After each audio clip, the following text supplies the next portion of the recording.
Bem-vindos a uma jornada que vai mudar completamente tudo o que vocês acreditavam saber sobre Atlântida. Durante décadas, exploradores vasculharam oceanos, mergulhadores investigaram ruínas submersas e teorias conspirativas encheram a internet com evidências da cidade perdida. Mas e se eu disser que a verdade sobre Atlântida é ainda mais fascinante do que qualquer teoria? E se a origem real desta lenda revelar algo profundo sobre a natureza humana e nosso eterno desejo por utopias perdidas? E ao longo desta série de 5 partes, vamos desvendar não apenas a origem real de Atlântida, mas também porque esta história de 2.400 anos ainda domina nossa imaginação. Preparem-se para descobrir que a verdadeira Atlântida não está no fundo do oceano. Ela está na mente genial de um dos maiores filósofos da história. Imagine Atenas no século IV a.C. A cidade que um dia dominou o mundo grego, agora enfrenta o declínio após a devastadora Guerra do Peloponeso. É neste contexto de reflexão sobre poder, corrupção e decadência que um filósofo chamado Platão decide criar uma das histórias mais duradouras da humanidade. Mas aqui está o primeiro grande segredo. Platão nunca pretendeu que Atlântida fosse real. Para ele, esta era uma ferramenta filosófica, uma alegoria sofisticada para discutir seus ideais políticos. No entanto, o que ele criou foi tão vívido, tão detalhado, que transcendeu completamente sua intenção original. A história aparece em apenas 2 lugares na literatura antiga, e ambos são obras do próprio Platão: os diálogos Timeu e Crítias. Este é um fato crucial que muitos caçadores de Atlântida ignoram. Não existe uma única menção independente desta civilização em qualquer texto antigo que não derive diretamente da obra platônica.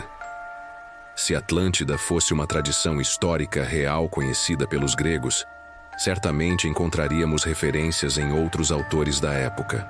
Platão era um mestre da retórica e sabia exatamente como tornar sua história convincente. Ele não apresentou Atlântida como sua própria invenção, mas como uma tradição ancestral egípcia. Segundo sua narrativa, o famoso legislador ateniense Solon, uma figura histórica real e altamente respeitada, teria visitado o Egito e lá aprendido sobre esta guerra ancestral com os sacerdotes de Sais. Esta é uma técnica narrativa brilhante. Atribuir a história a uma civilização milenar conhecida por guardar conhecimentos antigos conferia credibilidade imediata à narrativa. Os egípcios eram reconhecidos pelos gregos como guardiões de sabedorias ancestrais. Então, quem duvidaria de um relato que viesse diretamente de seus templos? A datação que Platão escolheu também é significativa. 9.000 anos antes do tempo de Solon, o que situaria os eventos em cerca de 9.600 a.C. Esta data coloca a Atlântida em um passado tão distante que seria impossível verificar, mas não tão distante que parecesse completamente fantasioso para a audiência da época. Agora vamos mergulhar na descrição original de Atlântida, porque é aqui que percebemos o verdadeiro gênio criativo de Platão. Cada detalhe foi cuidadosamente criado para servir a seus propósitos filosóficos. Atlântida era descrita como uma ilha localizada, além dos pilares de Hércules, uma referência clara ao Estreito de Gibraltar. Para os gregos, este era literalmente o fim do mundo conhecido, o ponto onde a civilização encontrava o oceano infinito e misterioso. Escolher esta localização foi genial, suficientemente específica para parecer real, mas suficientemente remota para ser inverificável. A civilização Atlante tinha origens divinas. Era território de Poseidon, deus dos mares. O deus dividiu a ilha entre seus 10 filhos, estabelecendo uma dinastia de reis com Atlas, o primogênito, como líder supremo. Aqui vemos Platão estabelecendo uma hierarquia perfeita, um sistema político ideal em sua forma inicial. A descrição física da capital é de tirar o fôlego. Uma cidade construída em anéis concêntricos alternados de terra e água, conectados por canais engenhosos. No centro, um palácio e um templo dedicado a Poseidon, decorados com ouro, prata e oricalco, um metal lendário que brilhava como fogo. As muralhas eram cobertas com bronze, estanho e oricalco, criando uma visão que deve ter parecido impossível para os contemporâneos de Platão. Platão não se limitou a descrever uma cidade. Ele criou um império inteiro. Atlântida controlava vastas extensões do oceano, dominando ilhas e continentes. Seu poder naval se estendia até a Líbia e o Egito no sul, e até a Tirrênia na Europa. Era uma talassocracia, um império do mar, com recursos praticamente ilimitados.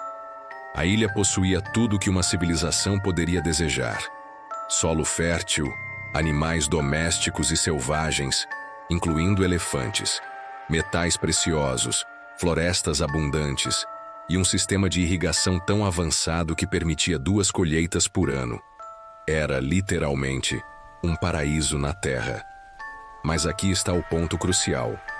Platão estava criando deliberadamente uma civilização que representava tudo o que Atenas poderia ter sido em seu auge: rica, poderosa, tecnologicamente avançada. Atlântida era um espelho magnificado da própria Atenas. E aqui chegamos ao coração da mensagem de Platão. Atlântida não foi destruída por forças externas, foi destruída por sua própria corrupção moral. Inicialmente, os atlantes eram virtuosos, governados pela sabedoria divina herdada de Poseidon. Mas conforme as gerações passaram e a herança divina se diluiu através de casamentos com mortais, a natureza humana prevaleceu. A riqueza e o poder corromperam os atlantes. Eles se tornaram gananciosos, imperialistas, perderam a humildade e o respeito pelas leis divinas. Esta transformação moral foi o verdadeiro catalisador de sua queda, um tema que ecoa diretamente as preocupações de Platão sobre a decadência moral de Atenas. O clímax da narrativa chega quando Atlântida, embriagada pelo poder, decide conquistar todo o mundo mediterrâneo. Mas encontra resistência na antiga Atenas, uma versão idealizada e primitiva de Atenas que funcionava segundo os princípios filosóficos que Platão defendia em A República. Esta Atenas ancestral, menor em recursos, mas superior em virtudes, derrota o poderoso Império Atlante. É uma vitória da filosofia sobre a força bruta, da justiça sobre a tirania. Mas a história não termina aí. Os deuses, testemunhando a corrupção de Atlântida, decidem aplicar o castigo final. Em um único dia e uma noite de desgraça, terremotos e maremotos submergiram completamente a ilha no oceano. Atlântida desapareceu para sempre, deixando o mar intransponível devido aos detritos submersos. Chegamos ao fim desta primeira jornada, mas já descobrimos algo revolucionário. Atlântida não começou como uma lenda sobre uma civilização perdida. Começou como uma parábola sofisticada sobre os perigos do poder descontrolado e a importância da virtude cívica. Platão criou Atlântida para ser o oposto exato de sua república ideal, uma demonstração do que acontece quando a riqueza e o poder não são temperados pela sabedoria e justiça. A história funcionava como um aviso. Mesmo a civilização mais avançada pode cair se perder seus fundamentos morais. Mas se Atlântida era apenas uma alegoria filosófica, como ela se tornou a obsessão arqueológica e cultural que conhecemos hoje?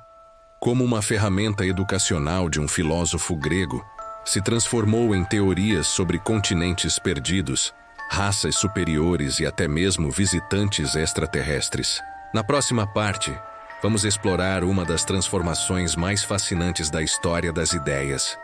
Como a alegoria de Platão foi gradualmente historicizada, reinterpretada e, eventualmente, apropriada por movimentos que o próprio filósofo teria horror.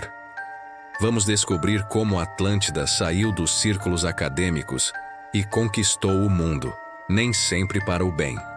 Vocês descobrirão como uma história sobre virtude e corrupção se tornou combustível para teorias raciais, nacionalismos perigosos e a busca moderna por civilizações perdidas.